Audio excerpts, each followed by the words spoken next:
Mhm. Is this mic on? Okay. So today, welcome, welcome, people. The culture. Hold on, man. Who is this? Let's see who this is.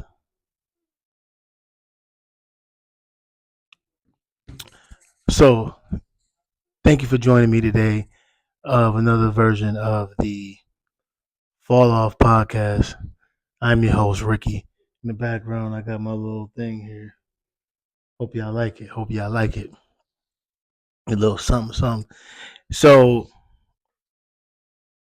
we had a great episode last week, episode 4. So, this is episode 5. Um, we're coming off of a lot of news that we're actually coming off of, and we're going to try to get into everything, hopefully, through my IG here. Um, I mean, like when I tell you like, this is probably the biggest news week when it comes to it. So we had a situation on over the past this week where a gentleman killed a head of an insurance agency. Um, and it was on Fox News. So I got Fox News up, and here is Luigima Manginini.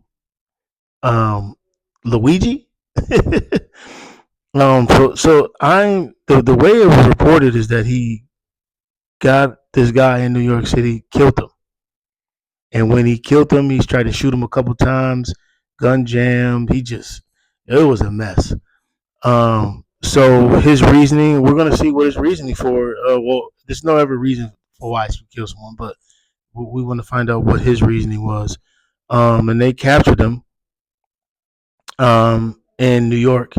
They kind of knew who he was and figured him out. This guy was in McDonald's getting something to eat. He was macking to a young lady, had his mask off and everything. It's crazy. But this is what he said after they captured him.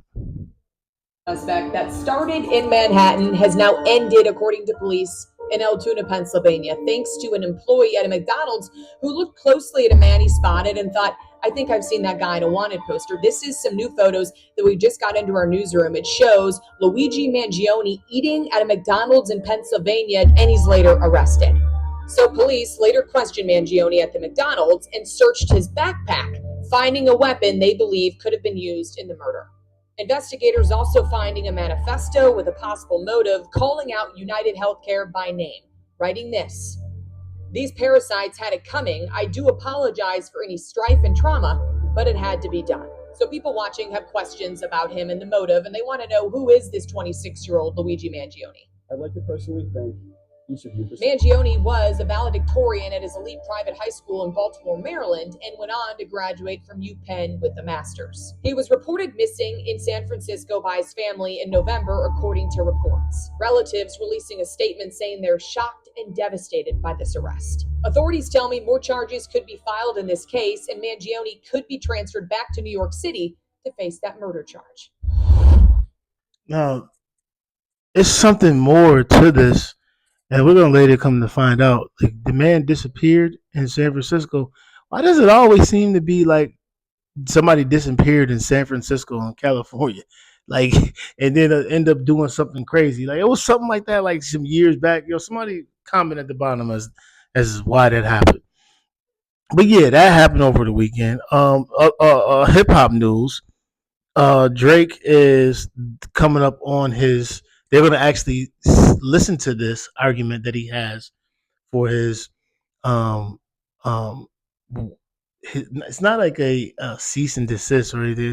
It's just basically some information that he's going to present to the courts that he wants this petition listened to on December 20th about his record label and Kendrick Lamar's record label. Some people around the industry are saying they're afraid for Drake. And one of the reasons why they're afraid for him is because they're like, yo, if he winds up end up on a boating accident, he doesn't like to go on a boat. So it's like it's getting that dark, that deep. They brought up the XXX testosterone situation where he was implicated by the streets that he was involved in, that even by his lyrics, his own lyrics. And with him doing that and saying that in his own lyrics, you know, sometimes people incriminate themselves and they don't even really care if they do it. They think that they're not going to face no repercussions or consequences of their particular actions when it comes to it. You know, but Drake did say something in regards to that. I'll find that later. I don't want to go through that, but he did say something on one of his albums, on one of his songs, and for me personally, like Drake has to think about this in the long run, how it's going to affect him now, his career too. Um, he's a great artist. He means a lot to the culture and a lot of people. Sometimes you got to take the battle and just say, this is what I think. I think he should have just took the battle and said, you know what? After that Not Like Us song came out, man, I lost, man. Dang, you got me. You gotta admit that sometimes in that people will go to sort of get on your side and say, okay, well, cool, you did it. Now come out with your slaps, and all's forgotten. But when it's even going back to the further what a couple of the guys said on the Joe Budden podcast and on other podcasts. He was arrogant, and this arrogance got him thinking that this person is not who he say he is, meaning Kendrick Lamar, the boogeyman. Like sometimes I gotta pop out and show niggas, like seriously.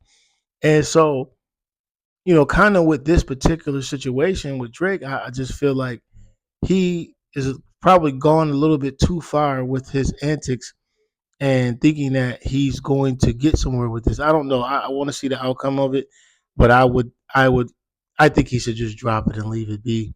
Move forward. Just make your music. Do what you got to do. He's feeling away. Not just about what Kendrick did, but about what he claims the bots did for him. I mean, for Kendrick Lamar. But let's think about it. What did it do for you? You know. So I just think that he has to figure that out, man. It's a shame. And that's in that news as far as hip hop. Also today, December 10th, Jamie Foxx came out with a Netflix special, which I'm going to get into a deep dive on tomorrow, which will be for you, the 12th. I think that there's some information in there. I haven't seen it yet. I haven't saw it. I haven't even seen like any clips circulating, but I think there's some information in there that we're going to find out about something that aligned with him and Diddy. Speaking of Diddy, he didn't get his bail hearing, and then also, hey, yo, look, they're implicating Jay-Z as being a part of one of Diddy's little sexcapades with a 13-year-old and drugging a 13-year-old. This was kind of notified yesterday or Sunday night. This was put into place Sunday night. Let me see. Jay-Z. Jay-Z accused of raping a 13-year-old girl in 2000 along with Diddy. There's like a civil suit going on for this particular situation. This girl was 13 at the time.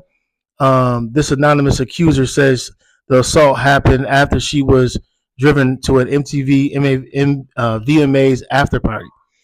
So this typical situation, this type of parties happen that Diddy had, but Jay-Z said, "Hey, yo, big dog, I wasn't nowhere around. I was nowhere around for this particular situation," and he's fighting it. I want to say that the lawyer came out because Jay-Z is suing the lawyer and wants the lawyer to actually bring out the accuser's name, because because Jay-Z's like, yo, look, you're bringing me to the fire and you're causing me a lot of grief, a lot of strife, a lot of issues, and since you're causing me all of these stripes and these issues, and I want the same thing that's happened to me. Let's bring your feet to the fire about this, like Why do I have to go through this public humiliation alone? And Jay Z, like I think Diddy. I mean Diddy. I think Jay Z is a little a bit naive when it comes to that. Like saying that, like that's not gonna happen, big dog. But the anonymous Jane Doe is not gonna come out. But also the lawyer is basically saying that Jay Z's doing some type of following, some type of trying to harass him and get all his other cases looked at as far as other people is concerned. Um, I'm going to venture to say that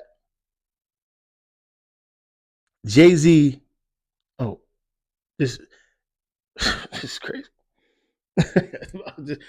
IG man, they got to do something about this, man. It's nothing but ass and titties on the damn World Wide Web. That could be because sometimes I looked at some of that stuff, but I'm not trying to look at that stuff right now. I'm trying to look at. Let's see. Hold on. I'm trying to get to the lawyer. I had it up. The lawyer basically said Jay Z was trying to accuse him. I mean, he was trying to basically he sued him. Is what he did. He sued him, and now he's putting his name out there in public fodder for other things. And Jay Z's like, yo, look, we're gonna bring this to a head. This not gonna continue to happen. You're not gonna do me. You're not gonna basically do me like how y'all did um, Diddy. Um, Even so much to so there's people that's coming to his defense. Like people are coming to his defense to the point that where they're making songs. Did y'all hear that? Did y'all hear that? Listen to this. Yo, this is funny. This is so funny. Take down your boy Hova. Man, the lies is over. You waited 24 years to get your paper, soldier. Not guilty. Give me back my bread. If I'm a criminal, file a criminal suit instead. It's been a minute since I've been young H.O. Been a billionaire since. Never been no pedo. Out in the simple suit, cause your pockets is acute. Nah, Holmes. Sean Carter ain't Sean Combs. Stop it, Busby. Let's not make it ugly. Think you playing chess while I came to play rugby. A black billionaire just gotta be evil, right? That's low vibrational thinking, you ain't bright. But my lawyers love to fight, call them the money team. Stand 10 toes on my name, put that on everything. I got daughters, how you slander a father? A mogul, a legend, an icon, an author. How dare you besmirch my name and hide yours? If you wanna accuse me, show us your face, bro. I have no. You want show us your face, bro? Yo, they crazy with that, man. They're doing so. A lot of people have their thoughts. Even when I spoke to my mom about it, my mom was like, "Yo, listen, there's other people that's even they don't. A lot of people don't want to believe that some of these people are evil, but at the same time,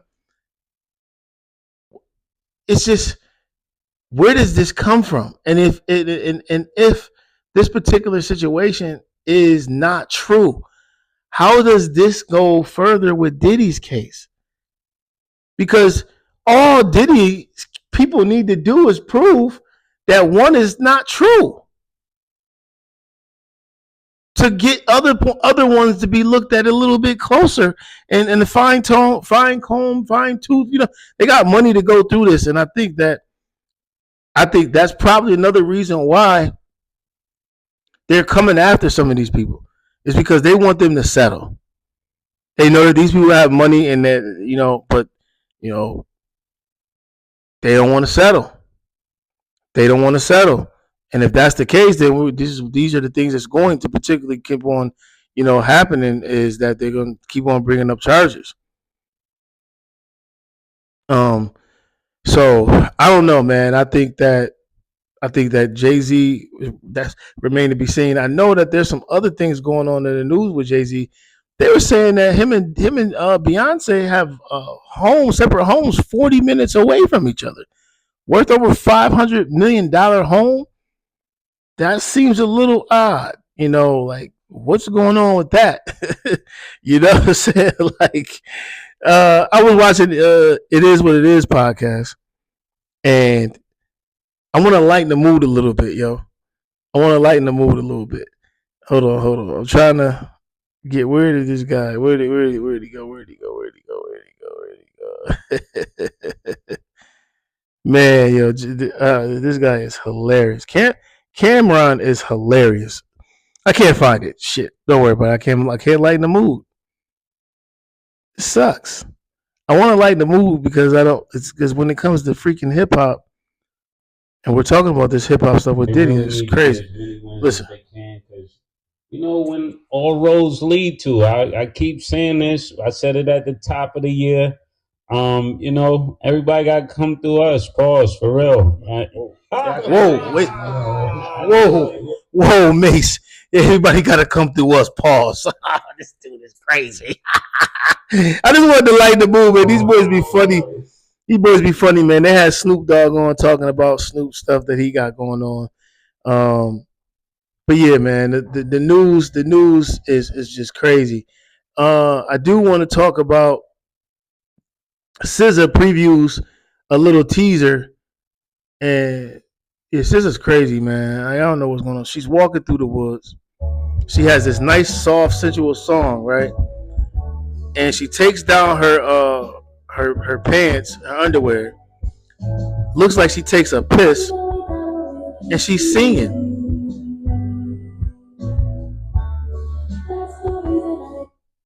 I don't understand. And then wipes herself, then walks away, and then it shows her like it's weird. Like she's just weird. I don't know, man. Oh, sorry, my bad. This is why you're gonna be on Instagram. Sometimes I think like I was just thinking. Sometimes I think like the greater the artist, the weirder the person. Like, do y'all need me to be more weird than what I am for me to be a great podcaster? Do you think Joe Budden is weird? I think some people do think he's weird, but I don't think he's weird. I don't think he's weird. I don't think he's weird. But yeah, it's just like dang, man, like it's a little crazy, a little crazy about what's going on. So let me get into some other news. Sports over the weekend. Oh my goodness, you see it? Go Dogs, yo.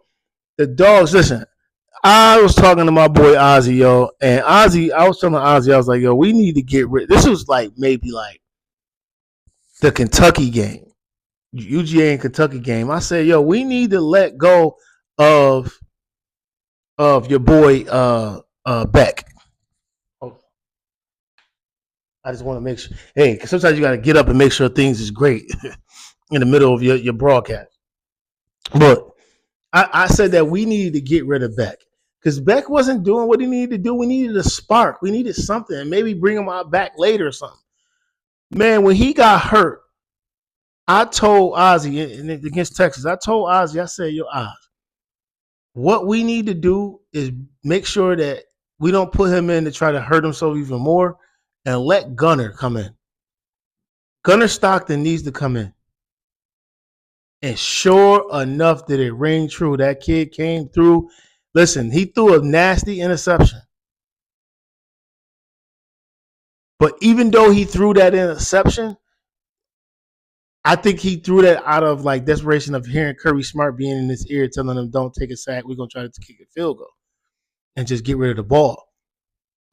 What I think they should have done was caught two plays and let him see what was what. And if that blitz was coming, hit it off the hot route. I think going forward, he will be able to see that blitz coming, because what happens, what you got to do, what people don't understand about football is what you got to do is when you have an inexperienced quarterback or you think he's inexperienced, you blitz him. If you go back and play zone and he showed that he can pick you apart, then you got to blitz him. And veteran quarterbacks, you have to blitz off the rip. You can't sit back there in zone, and because the Bills will tell you that. We'll get to that in a moment. But I think that Georgia, with getting the number 2 seed, actually I like the seeding, to be honest with you. I like it. I would have changed maybe one after talking with OZ about it. I think one I would have changed I probably would have put Alabama in. I can hear the boos. I can hear the boos. I would have put them over or Miami, but I think Alabama more. I would have put them over SMU, and the only reason why is you didn't win the conference. If we're going with the theme of the conference title game, and you didn't win it, I'm gonna go with that. So here's number 1, Oregon. Number 2, Georgia. Number 4, Arizona State. Number 3, Boise. Number 5, Texas. Number 6, Penn State. Number 7, Notre Dame. Number 8, Ohio State. Number 9, Tennessee. Number 10, Indiana. Number 11, SMU. And number 12, Clemson. The matchups for the 6 and 11 seed, Penn State versus SMU. I got Penn State. The Texas versus Clemson. I got Clemson. I think Clemson's D line goes nuts. It's my personal opinion in that game. Ohio State versus Tennessee. I think it's a pick 'em. I'm gonna go Tennessee. And then Notre Dame versus Indiana. I think Notre Dame wins, but then when they play Georgia, they get destroyed. So, but I won't go no further than those games. But yeah, that's going to be awesome. I think the college football committee got it right. Besides maybe one, maybe, but we'll see. Remain to be seen. Going into Pennsylvania to play Penn State in that hostile environment is going to be nuts. Can't wait to see it. It starts December 20th. My girl is not going to be here. I'm going to be. My bad. On to the NFL. I'm only going to talk about this one game. The Buffalo Bills and the Los Angeles Rams. I wasn't even watching the game until fourth quarter, 8 minutes to go. The Bills driving, going down to get a touchdown to potentially get down by 3 points. They had an opportunity, the Bills had an opportunity to stop them on a particular play. Now, I know. A lot of people are going to sit here and say, oh, why would you say that about, there's only one play and there's a lot of plays in the game. Dog, we got to stop this narrative about things. One play can change, just like Scott Norwood missing the freaking field goal. But before that, in the Super Bowl 25, okay, they got sacked or something, or they got pushed back a couple yards. That made the field goal a 47-yarder. It could have been a 44 or 45-yarder. That could have dictated if he would have probably made it or not. I don't know, but all I'm saying is sometimes plays and things happen in the game that causes things. I believe in my mind that if they call the false start penalty, I don't think that the Bills play the way they play that formation, and I also don't think that the Rams go for it. Then again, maybe the Rams do go for it, but I just don't think they get it. But the Bills stopped on that play. If you go back and watch the play, the Bills defense, maybe half of them or maybe 40% of them stopped. That joker rocked and then jumped. He had all of that time and you ain't see that? That's one play. Second play, when one of the DBs got mauled, you can't touch the receiver before the ball's thrown. You can't engage in the receiver. The cornerback can engage, but you can't engage. Listen, I didn't understand that. Maybe I'm saying it wrong on the engage. I don't think you can engage at all if the ball's in the air from the receiver in that cushion standpoint. But the Bills played that wrong. They were in man again. I know he was killing you the whole, so now you got to switch it up. McDermott, what he does is he stays, and then I'm gonna I'm gonna switch, and I'm gonna stay. You never go vanilla. You never go. It's like you're impotent. That's the word. And so that was that, right? The other play, You get down the field. You get down the field, my friend, and you run the ball on the 1 yard line and get stuffed and waste the timeout. No, get up. Get up. Go. You should have had 2 plays called.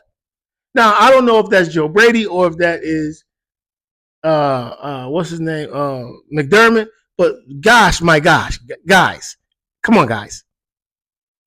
And that happened, right? So now they kind of call a timeout. They score. You lose the game. I turned the game off. I didn't even watch the rest of it because I was like, hey, this is over because you got 2 timeouts left. Unless they would have got the onside kick. It's just crazy to me, man. 42-44. Positive note. Josh Allen is the MVP if you need no further. You need to look no further. Josh Allen is the clear-cut MVP. I said it. I don't care if he shits the bed the next 3 weeks and has a good game and they wind up winning or by a couple points or whatever have you. Josh Allen scored 3 touchdowns running and 3 touchdowns passing. That ain't never been done since the 1950s. I don't care if you lose or win. That is hard to do. And he did it on the road. Now, what I will tell you is if there's any moral victories in this, I will tell you this. The moral victories is this. You learn how to win ugly and you learn how to lose in a shootout. Those things can help you going forward. I lost. I'm going to learn from what I did. I didn't do that right. I wasn't prepared for that. So now let's go prepare. Let's remember what we did wrong here. And that's the only thing I can say. And if they don't switch it up, they got Detroit this week in Detroit. It's not going to be an easy task because that team is strong up front. And they will run the ball at you. And they have another couple of receivers that don't play. So that's going to be interesting to see. But I don't take any stock on these NFC games right now. But you can say the Rams they can make a run from what a lot of people are saying, and maybe 20-30%, but that's enough percentage-wise to say that they can go toe-to-toe with some of these NFC teams and make the Super Bowl. You might see them. Detroit, you might see them. So, really hold no weight in that. They haven't really played any good NFC teams to know. I mean, besides, I guess the Rams, you say they're good, but the other ones, they're good. So, shout out to the Josh Allen and the Bills. Hopefully they bounce back this week. On to some topic, man. You ready for some topic? I ain't ready for some topic. First things first. This is what I found on Facebook, what I found was interesting. Do you do this? Do you stare back at somebody that's looking at you? Like, I found myself doing that at work. Like, a lot of people walk by the little desk that I'm working at, little area I'll be working at in the wheelchair thing, and I'm gonna show you exactly how I look. I'll be like this. I got the computer right here, and I can see you here, and there's another computer here, and I'm like, and they start looking. I'll be like, "How you doing? Oh, how you doing?" It's like, "Yo, say hi if you're gonna stare. What are you staring at? What are you staring at? I'm right here. Yo, I'm gonna stare back, and I'm gonna scream hi."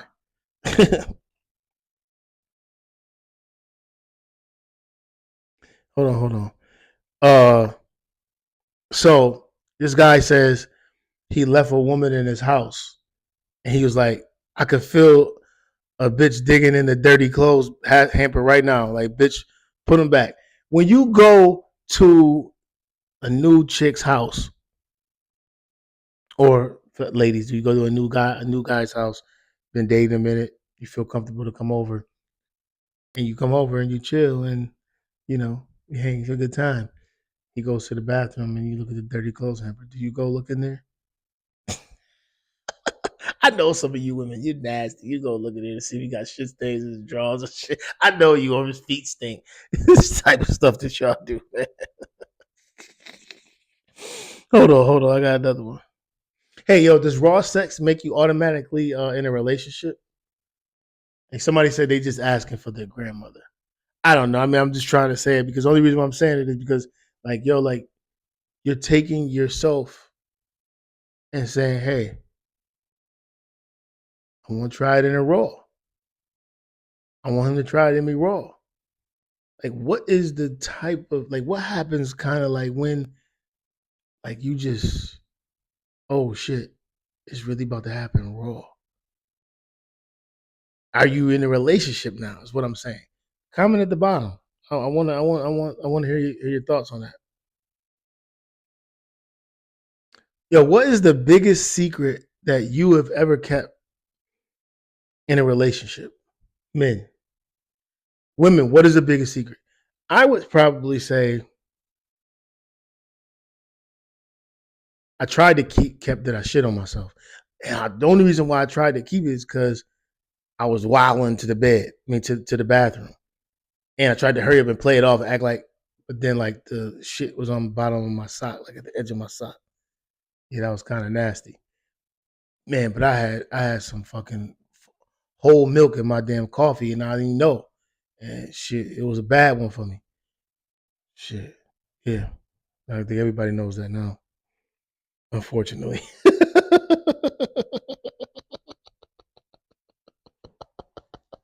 Yo, that's crazy. That's crazy. All right, man. I got a topic, man, that my homeboy wanted me to kind of delve in. Let me see. I'm trying to find it. Okay. Stay away from people who belittle you in a playful way. That shade just be jealousy. And it's true, man. Like what you gotta pride yourself on is making sure that people that are around you are solid enough to be friends and one tell you how they feel without joking. You know what I mean? And keeping it 100. But also, yo, don't why do you feel like you gotta have a jealous bone? Why do you feel like you have to like shade me every time we having a conversation? You gotta talk shit or make it make you look good at all times. Like I don't like people like that. Like some of them people is just like they're beneath me at that particular point. Like please stop. Please stop. I need people please to stop those particular things, man. You know. Um Topic I do want to go into also. Besides that, I tell you how to stay away from people like that. Hey, put them on a 90-day probation and see how they act. For real. And put them on a vigorous. Bring them around people that you are very, very cool with. Because your boy that's you really, really cool with, that you've been cool with for a long time, he gonna let you know. Or she gonna let you know. Hey yo, this nigga around, he not even cool. He can't even he fidgety. You will see that. Um, I think this one was very, very near and dear to my heart. How to stay motivated and disciplined. Um, you really got to set these goals and realistic goals. And I thought about it coming into the 2025 year. I had set a goal to read some books. I only read like 4 books. I tried to read 24 books, but that was an unrealistic expectation. And the only reason why it was unrealistic expectation because I don't even read books. I don't even like books. And so, even though I tried, I didn't try hard enough. So you got to set realistic expectations. And I'm gonna try a 12-week challenge. And in that 12-week challenge, you know, working out two times a week. It don't matter what day it is, as long as I get it done. I think I hold myself to a standard of trying to get things done and being motivated. But what happens is that life happens. So then you can't go and do workout. You can't go and do the things because you have other things going on. So what I realized is that I got 7 days out of the week, right? If today is Tuesday and I go work out Wednesday, I still have Thursday, Friday, and Saturday. I got 3 days to get this done. Whereas opposed to if I say I'm gonna go work out today and then I'm gonna go work out Thursday, I got one day to get it done. And if I don't get it done, now make it so that it's realistic and the expectation is good for you to do. So if I'm gonna read some books, and guess what? Hey, my goal is to read a book sometime this week and try to get 5 to 10 pages done. And then see how it matriculates over time, as opposed to saying I'm going to read 24 books. You're not going to get it done. Some of you probably will, and then other things will fall off. I'm trying not to have all other things hurt in the process. And I think also once you see 2 weeks go by, 4 weeks go by, you know what I'm saying? 8 weeks go by. Now 12 weeks go by. The first 2 weeks, maybe your friend sees it. No, your girlfriend sees it. The 4th week, maybe your friend sees it. The 8th week, maybe your family sees it. The 12th week, everybody sees it. Do that in that order, and you're gonna be in a great place at the end of the day, and you won't fall off. See how I did that? Yo, you guys been great, man. Thank you for tuning into the Fall Off podcast. I'm your host, Ricky. Also, you can find this on YouTube, also on Patreon. And yo, stay tuned for Thursday's episode. We're going to get into some things about the Netflix special with Jamie Foxx. Yeah, stay tuned. Peace.